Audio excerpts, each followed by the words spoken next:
এই বন্ধুরা, তোমরা সকলে কেমন আছো? আমার চ্যানেলে সকল বন্ধুকে স্বাগত জানাই।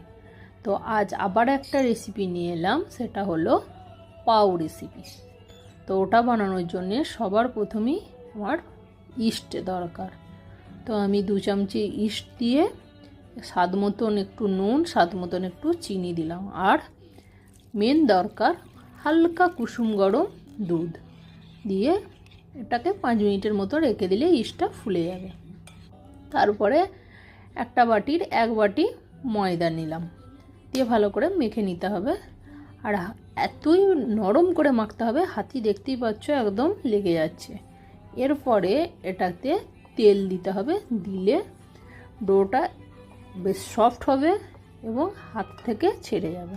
দেখতেই পেয়েছ, রেডি করে নিয়েছি। দিয়ে এটাকে ওই আধ ঘন্টার মতন রেখে দিলাম। আধ ঘন্টা বাদে দেখো আমার ওটা একদম ফুলে ফেঁপে এক বাটি হয়ে গেছে। আর দেখতেই পাচ্ছ দারুণ সফট হয়েছে আর একদম জালি জালি হয়েছে। তোমাদেরকে একবার দেখিয়ে দিলাম। তো এটা কি আবার হাতে একটু তেল নিয়ে আরও ভালো করে দলে নিতে হবে। যত ভালো করে করব ততই সফট হবে। আর এটা এর আগের দিন আমি দেখিয়েছিলাম, শুধুই করেছিলাম।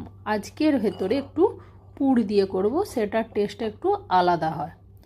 তো তার জন্য আমি বেশ কিছুটা আলুর পুর করে রেখেছি। এখন আমি ছোট ছোট লেচি কেটে নিলাম। এবারে এই লেচিগুলোর মাঝখানে কিছুটা অংশ ফাঁকা করে এর মধ্যে আমি ওই আলুর পুরটা দেবো, দিয়ে গোল শেপ দিয়ে দেবো। বাস, আর কিছুই না।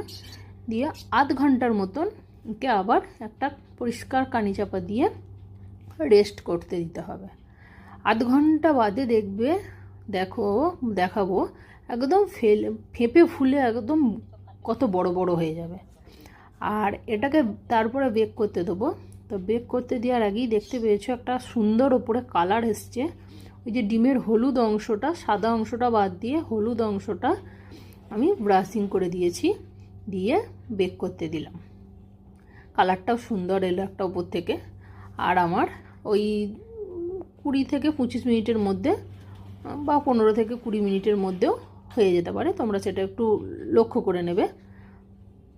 ব্যাস, আমি বার করে নিলাম, রেডি হয়ে গেছে।